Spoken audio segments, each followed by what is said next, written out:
ભારતીય જનતા પાર્ટીની સરકારે ખેડૂતો માટે હેક્ટરે 22,000 અને વધુમાં વધુ 2 હેક્ટરની મર્યાદાનું 10,000 કરોડનું પેકેજ જાહેર કર્યું અને હવે ખેતરોમાં ખેડૂતો એમના કોઈ ગુણગાન ગાય એમ નથી.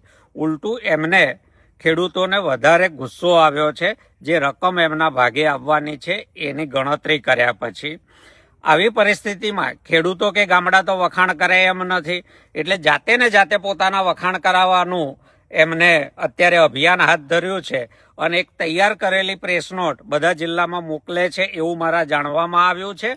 અને એમના મળતિયા જે કોઈ સહકારી આગેવાનો છે, મંડળીઓના ચેરમેનો, સેક્રેટરીઓ છે કે કહેવાતા ખેડૂત નેતાઓ છે, એવાઓ પાસે ભાજપ સરકારનું ઐતિહાસિક પેકેજ એવા ગુણગાન ગાતા વિડીયો બનાવવાનું ચાલી રહ્યું છે. જે કોઈ લોકો આવા વિડીયો બનાવવા માંગતા હોય એ લોકો જરા આ હકીકત તરફ એક નજર કરી લે. સરકારે હેક્ટરે 22,000 રૂપિયા જાહેર કર્યા છે. આ અંધેરી નગરી અને ચોપટ ગંડુ રાજા જેવો ઘાટ છે. 1 હેક્ટર મગફળીનો વાવેતર ખર્ચ વીઘે 17,000 18,000 આવે છે. 6.25 એનો ગુણાકાર કરો તો 1 હેક્ટર મગફળી એની વાવણીથી ખેતર ખાલી કરવા સુધીનો ખર્ચ 1,06,250 રૂપિયા થાય છે.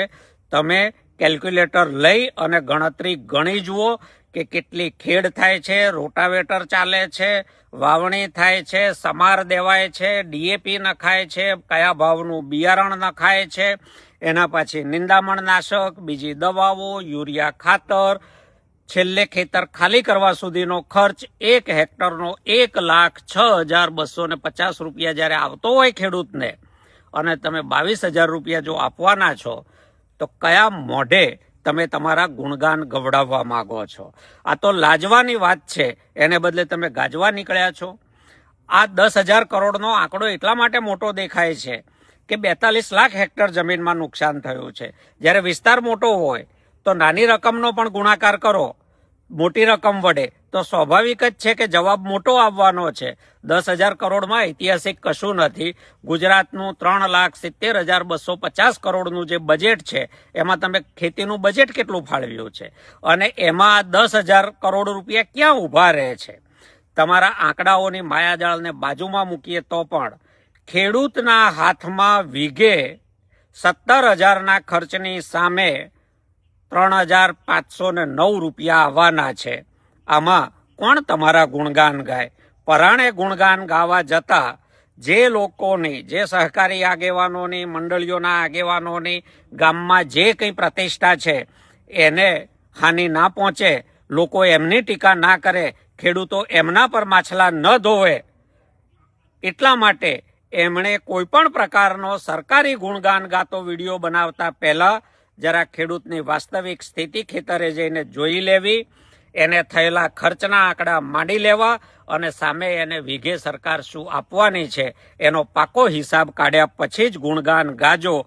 આ લાજવાની વાત છે, ગાજવાની નથી. અંધેરી નગરી અને ગંડુ રાજા જેવો ઘાટ છે. જાડો ના મળે તો પાતળો પકડીને ફાંસીએ ચડાવવા વાળો ન્યાય છે. એટલે જે કોઈ આગેવાનો આ કામમાં પડવા માંગતા હોય એમને મારી હાથ જોડીને વિનંતી છે કે તમને ગમે એ કરજો, પણ પહેલા એકવાર આંકડાઓનો સરવાળો, બાદબાકી, ગુણાકાર, ભાગાકાર કરીને પછી જ તમે તમારો અંતરાત્મા કે તો જ વિડીયો બનાવજો. આભાર.